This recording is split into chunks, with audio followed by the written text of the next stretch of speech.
नमस्कार। आज की हमारी कहानी एक ऐसे प्राचीन ऋषि के बारे में है जिन्होंने किसी एक गुरु से नहीं बल्कि पूरी दुनिया से सीखा।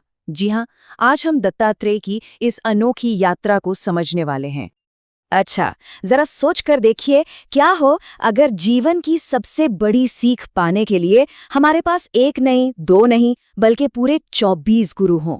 सुनने में शायद अजीब लगे, पर ये कोई कहानी नहीं है। ये महान ऋषि दत्तात्रेय की असलियत है। तो सवाल उठता है, आखिर कौन थे ये दत्तात्रेय? देखिए, वो कोई साधारण संत तो बिल्कुल नहीं थे। उन्हें तो स्वयं त्रिदेवों यानी ब्रह्मा, विष्णु और महेश का एक मिला-जुला अवतार माना जाता है। और यही बात तो इसे और भी दिलचस्प बना देती है।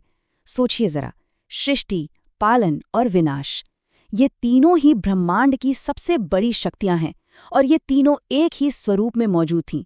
कमाल की बात है ना? उनका जन्म हुआ था ऋषि अत्रि और माता अनुसुईया की कठोर तपस्या के बाद, और उनके जीवन का मकसद एकदम साफ था। दुनिया को ज्ञान और वैराग्य, मतलब हर तरह के मोह से आज़ादी का रास्ता दिखाना। यहाँ से ये कहानी और भी गहरी हो जाती है।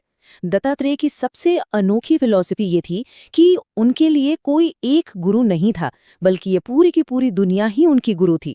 उनका मानना था कि हर चीज में, हर कण में ज्ञान छिपा हुआ है।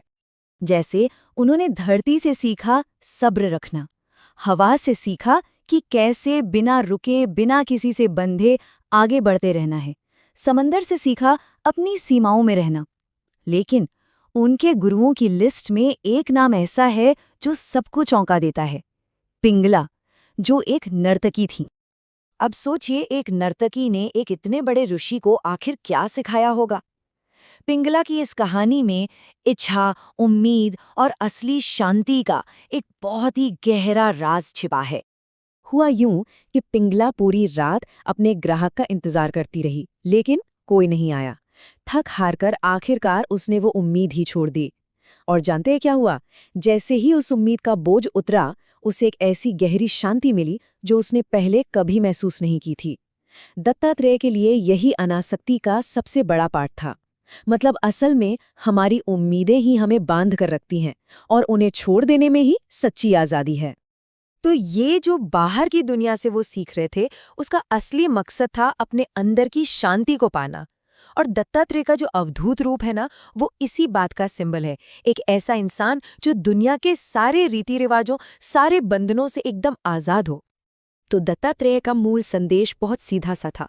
असली खुशी बाहर की दुनिया की बदलती लहरों में नहीं मिलती, वो तो अपने अंदर की शांत झील में मिलती है। देखिए, बाहरी दुनिया हमसे हमेशा कुछ न कुछ मांगती है, लेकिन जो अंदर की शांति है वो हमें पूरा करती है। अच्छा, तो फिर इस अंदर की स्थिरता तक पहुंचें कैसे? इसके लिए दत्तात्रेय ने 4 बहुत ही सीधे रास्ते बताए। पहला, सरलता, यानी अपनी जिंदगी को सिंपल रखो। दूसरा, संतोष, मतलब जो है उसमें खुश रहो।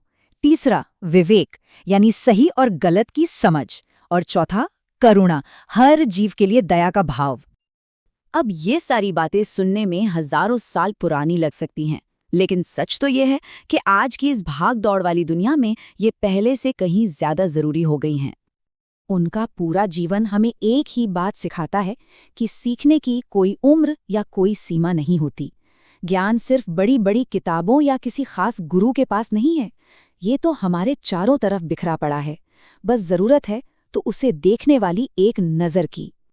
तो आखिर में एक सवाल हमारे लिए है, अगर एक प्राचीन ऋषि को धरती में, हवा में और यहाँ तक कि एक नर्तकी में भी अपना गुरु मिल सकता था, तो आज की इस तेज रफ्तार दुनिया में हम अपने लिए संतोष और सही समझ के स्रोत कहाँ ढूंढ सकते हैं? इस पर सोचने की जरूरत है।